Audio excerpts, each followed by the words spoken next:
Hey folks, it's Lindsey Huddleston back in the building, another SPS Mental Health Moment.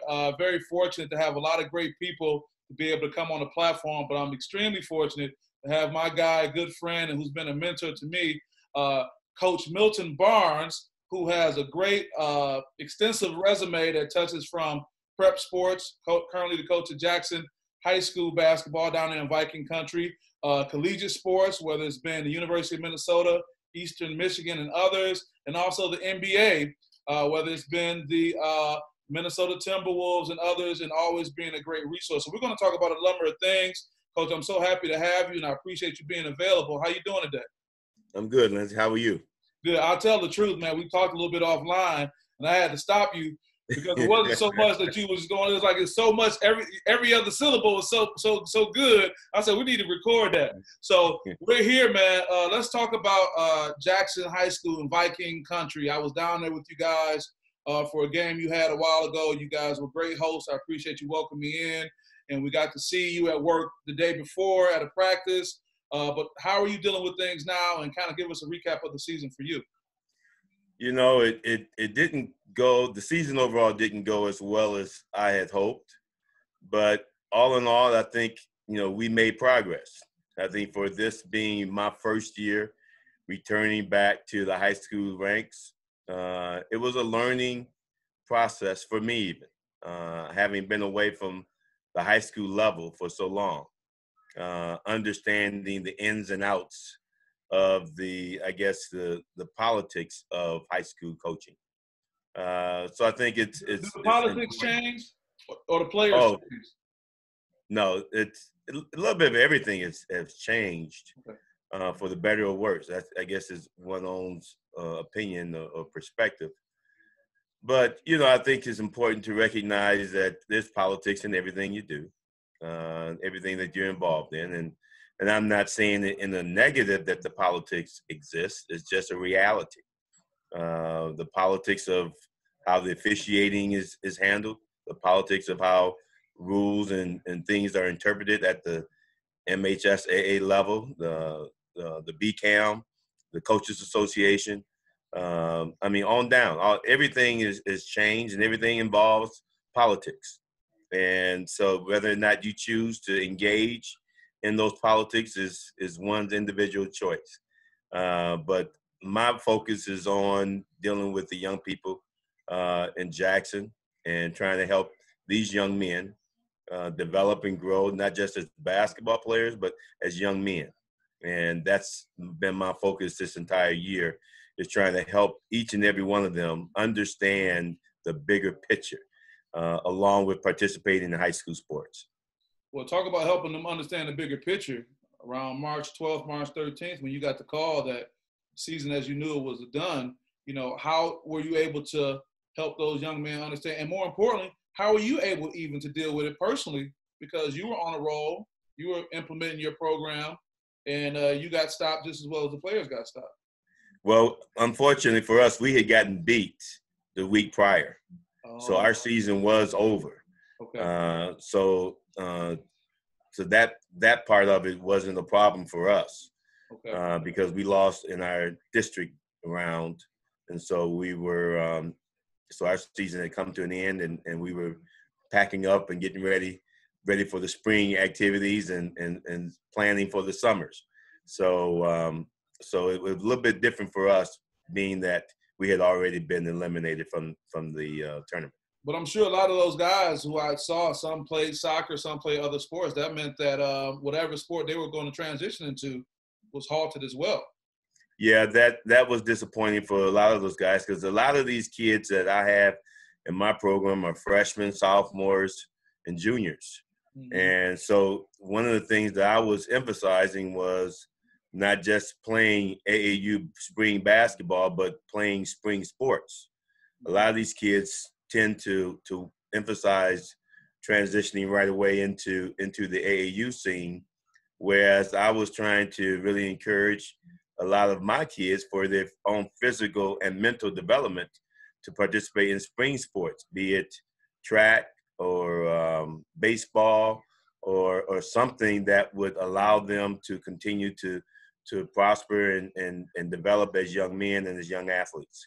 Now, that's always an interesting discussion because in this world of specialization, I think it's noteworthy that you talk about playing other sports, especially with your experience on the collegiate and the professional level. Almost reminds me of Michael Jordan saying, "What were you doing at 11 years old?" He said, "I was playing baseball." So you want to talk about that a little bit more?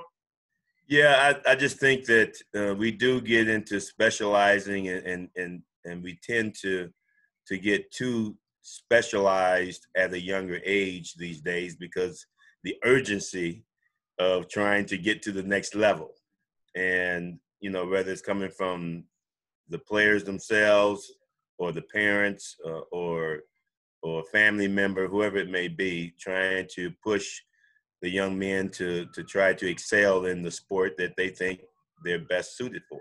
So let me And ask you I a understand that, but I think they've got to keep a broader perspective because a lot of these kids are physically still maturing and growing. So you've got to allow some of that natural process to take its course. So I think it's worth noting, Coach, especially for parents who may be watching this, that here you are, someone who's coached on a collegiate level and seen everything from the NBA on down. You're saying you're not necessarily looking for a kid who's played one sport all year round, as opposed to having some overall development. I think it's worth highlighting that's your perspective compared to people who think you're supposed to just keep going year round. Yeah, I've found over the years, it hasn't been common, but it's becoming more and more common. You talk about mental health. These kids are being pressured, whether it's internal pressure or external pressure. They've been pressured to succeed at one thing. And if they don't succeed at that one thing, they feel like they failed or they think less of themselves. So I think it's important that we continue to allow kids to explore the different opportunities that they have to participate in other sports. So with that being said, considering this, lockdown that we're having, we'll talk more about that. This is a time you're saying where you don't have to be thinking about 12 months from now when it's time to play in the playoffs again, as opposed to, hey, what else can you work on? What else can you be developing? Explore some other things right now is what you're saying.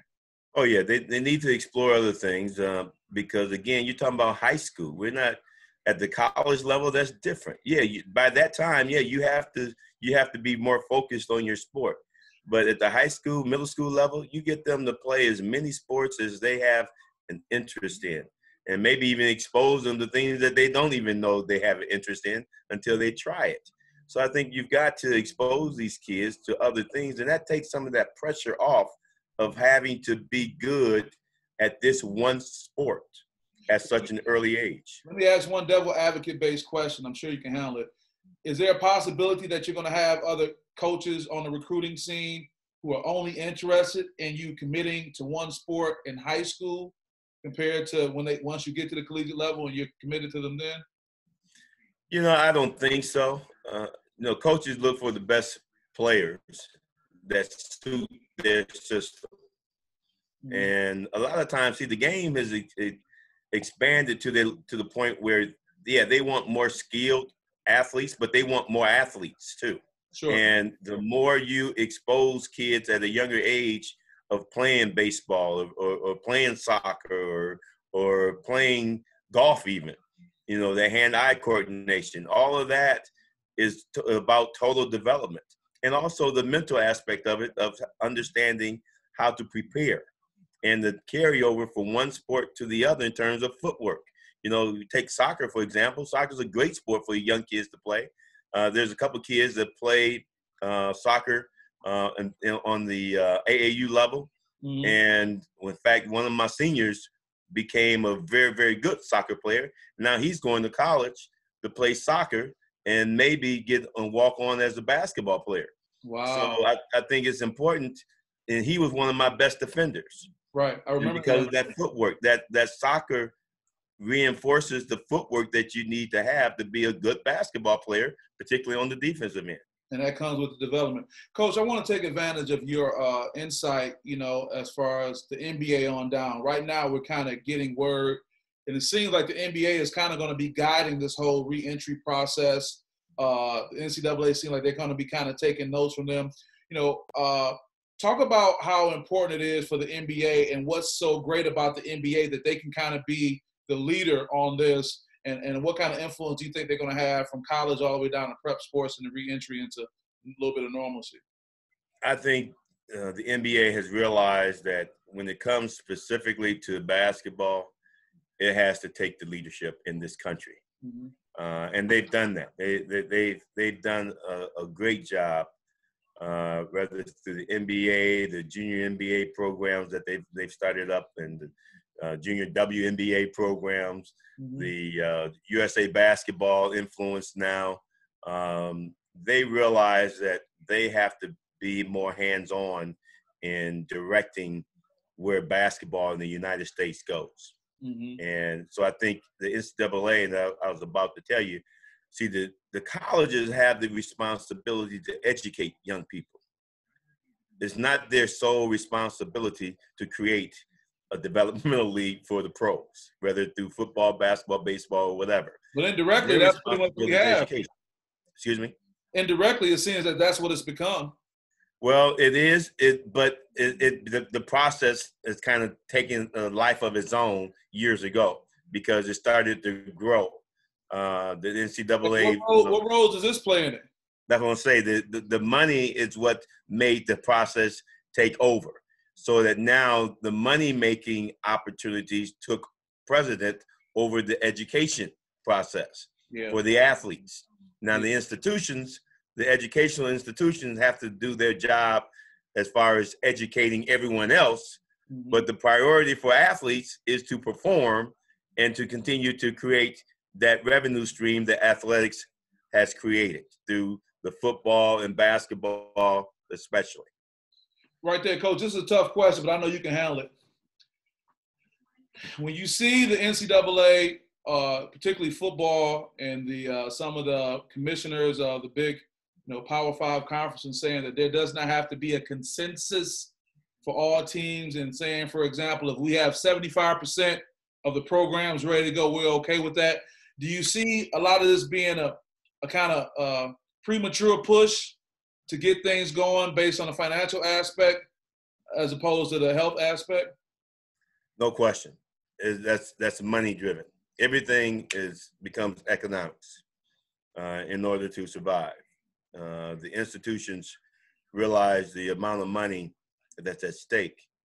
The NCAA has to figure out a way that they can continue to make that money because they've become so dependent on the revenue stream that they've created.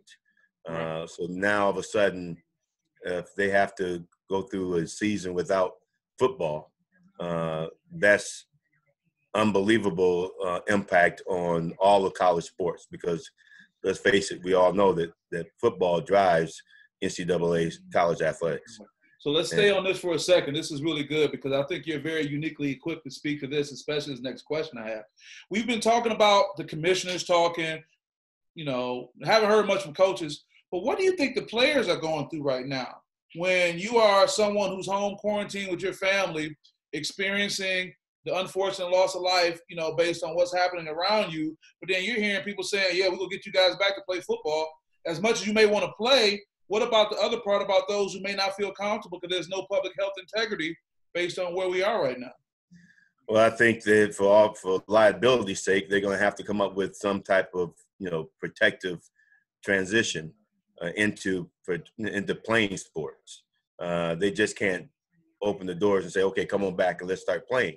I think most parents, maybe not all of them, but most parents are going to have some assurance that their son or daughters are going back into a safe and a healthy environment and not going to put their lives at stake just for the sake of playing sports. All right, I'm going to ask you to pull out your crystal ball for a second. Let's say we have a top player or several top players, who are the ones who are on the billboards for the school, who they use in all the promotion. I mean, like this person is the man or woman for that matter. And they say, you know what? I don't care. I'm not ready to play yet. And you have this happening in abundance. What do you forecast that outcome will be? Do you feel that they'll be pressured? Scholarships will be called into question? I mean, what happens if the players say, I don't want to play? I think the NCAA will be legally bound to allow those kids not to choose not to participate. I don't think there's no way they can force them. Right now, the athletes are probably at the NCAA in the best position of having an opportunity to determine their own fate. I know they've talked about unionizing the college athletes as well, but this may or may not have an opportunity to open the door, at least for the opportunity for them to have say so on whether or not they're going to play. Because at this point, if that happened in mass, the whole discussion about amateur and pro is going to be blown away, because if they press them to play based on revenue, they're pros. If you feel, you follow me? Yep, no question. So let's talk about this with the time that we have. Of course, we're talking via Zoom because of COVID-19. We're not having one of our face-to-faces, which I always look forward to having. Talk about the impact COVID may have had on you and your circle. And also, with the time we have, what can you say to other people that can be an uplifting message for the Jackson community, for the sports community, or for just people in general with what we're going through? Jackson is just like any other community in this country who's being impacted by this COVID-19. And it's sad to say, but it's forced us all to rethink and reevaluate the importance of sports. So I think, number one, for us, it's forced us to have to communicate in a different way. So like everyone else, we have to communicate through Zoom or some type of conference or internet communication. So I'm getting used to that and adjusting to that. You were in the meeting before I was. I said, Coach, you're already. Well, I was trying to get there up front because I didn't know if I'd mess it up. I had time to Well, that's okay.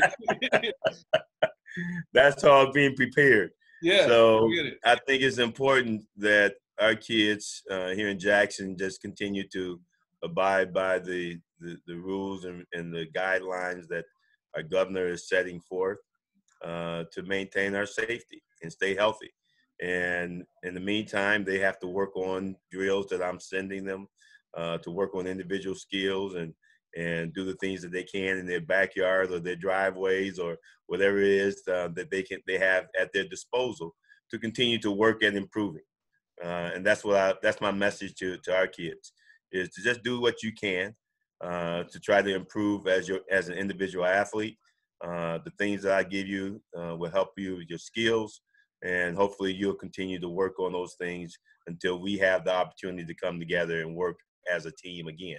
And that's all you can do and hope for as a coach. But our kids, I think we've said this before, that the kids are better at adjusting to certain circumstances better than adults. Adults, we get spoiled and stuck in our ways and pretty adamant about doing things our way.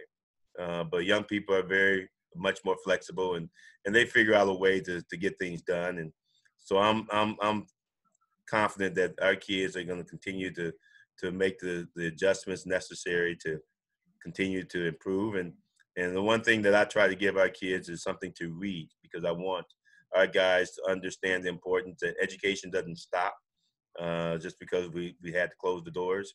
And even though they had some online responsibilities for school, I wanted to give them some things that would also help them mentally develop and understand the perspective of how to play this game. And so I give them some things to read to keep them, again, challenged both mentally and physically. Right. I get it. Well, Coach, I can't tell you how much I appreciate you being available, but also just being so willing to share wisdom and knowledge. And I really believe that this discussion we're having is going to have a positive impact on a lot of people. So with that, anything you want to say before we sign off? Well, I'd say to you and everyone, I appreciate you having me on. And more importantly, I want all the young people and folks around this entire country to stay safe. Be smart in your interaction. We're gradually opening up, but let it be a gradual progression. Don't rush it, but be safe. Number one, stay healthy. And I pray that everyone can come through all of this and we can get back to normal and do the things that we all love to do, and that's teach and coach and play this game of basketball. Oh, that's great. Well, you heard it here. Got Coach Milton Barnes here on the SPS Mental Health Moment. I appreciate you want to wish the best of luck to you and the Jackson community, and can't wait for the time that we get face-to-face out there on that hardwood again, man. Yeah, likewise. Look forward to seeing you. All right. Thanks, Coach.